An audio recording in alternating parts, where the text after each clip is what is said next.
Hello ভাই brother, এই যে দেখেন আমাদের আমাদের বলতে আমার ওই বাইকের পিছনের চাকা পাংচার হয়েছিল, আপনারা তো শুনছেন। তো বাইচা গেছি, নতুন টিউব নতুন টায়ার, এই কারণে খুব বেশি প্যারা দেয় নাই।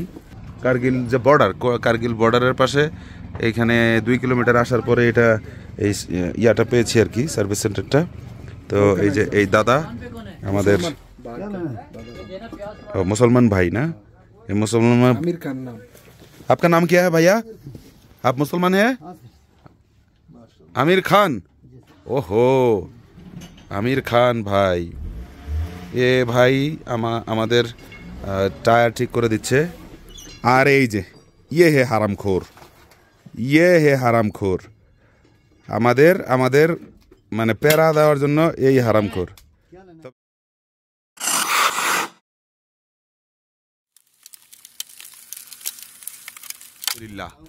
সর্বোপরি আলহামদুলিল্লাহ যে প্যারা পাই নাই, গাড়ি ধাক্কায় আনা লাগা নাই, চালাই আসছি। ভাই ভাই সে সামথিং, আসলে আগে থেকেই একটা ভয় ছিল যে টিউবলেস টায়ার নিব না, মানে টিউবওয়ালা টায়ার নিব না, টিউবলেস টায়ারই নিব। বাট ওইভাবে আসলে অনেক ঘোরাঘুরি করেও আমরা ওই ধরনের বাইক পাই নাই। আমার তো ইচ্ছা ছিল যে FZ25টা নেওয়ার, বাট হয় নাই। রয়্যাল এনফিল্ড হিমালয়ানটা আমি নেই, এটা ইটস মাই পার্সোনাল ইস্যু।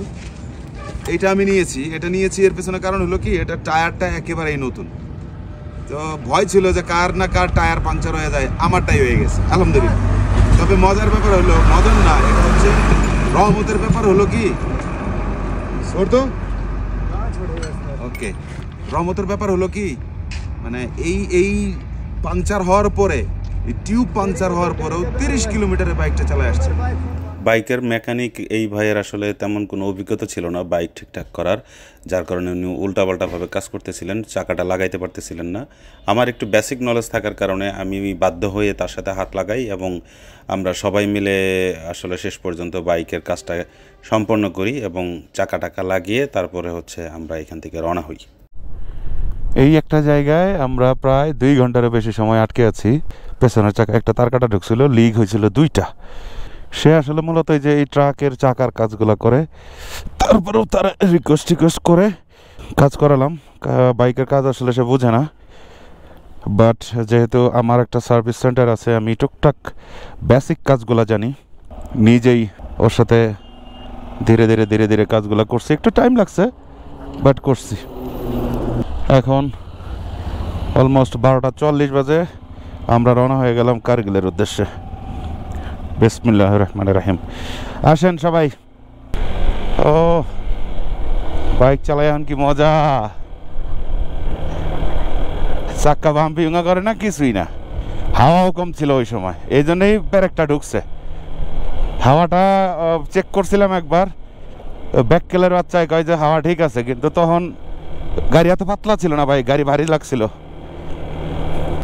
ও কি সুন্দর ফুল ফুটে আছে, হলুদ। আর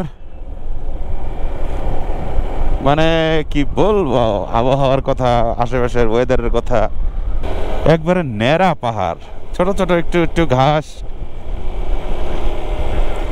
কত রঙের পাহাড়, কত ঢঙের পাহাড়, আরো কত পাহাড় আল্লাহ বাঁচায় রাখলে আপনারা দেখবেন আমার মাধ্যমে। তো ফিলিংসটা কিন্তু মাস্ট বি জানাবেন আপনাদের, আসলে আশেপাশের ভিউগুলা কেমন লাগছে। আমার কাছে তো অস্থির লাগতেছে। ও এক পাশে গ্লেশিয়ার, আর এক পাশে কিচ্ছু নাই, ধুধু পাহাড়। আর রাস্তাগুলা অসাধারণ, যদিও ওই মাঝে একটু ভেঙেছিল, তখন একটু রিপেয়ার করছে আর কি।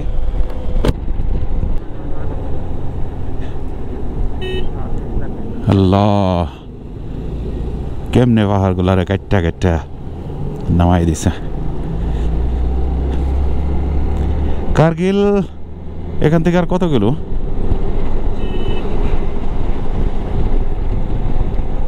অনেক নিচে নেমে আসছি আমরা, পাহাড় থেকে অনেক নিচে নেমে আসছি। মানে ক্ষণে এটার রূপ চেঞ্জ হচ্ছে।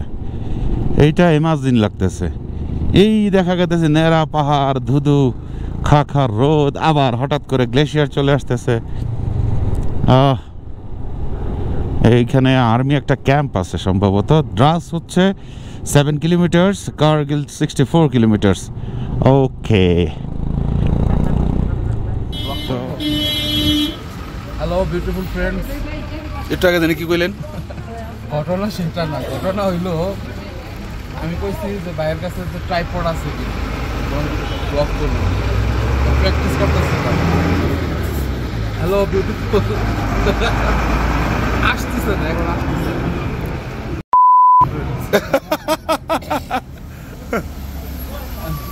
तुम कुछ कहो। हमारा भाई अगर ब्लॉगर बनेगा तो रोशन करेगा, बांग्लादेश रोशन करेगा। रहमतुल्लाह राशन।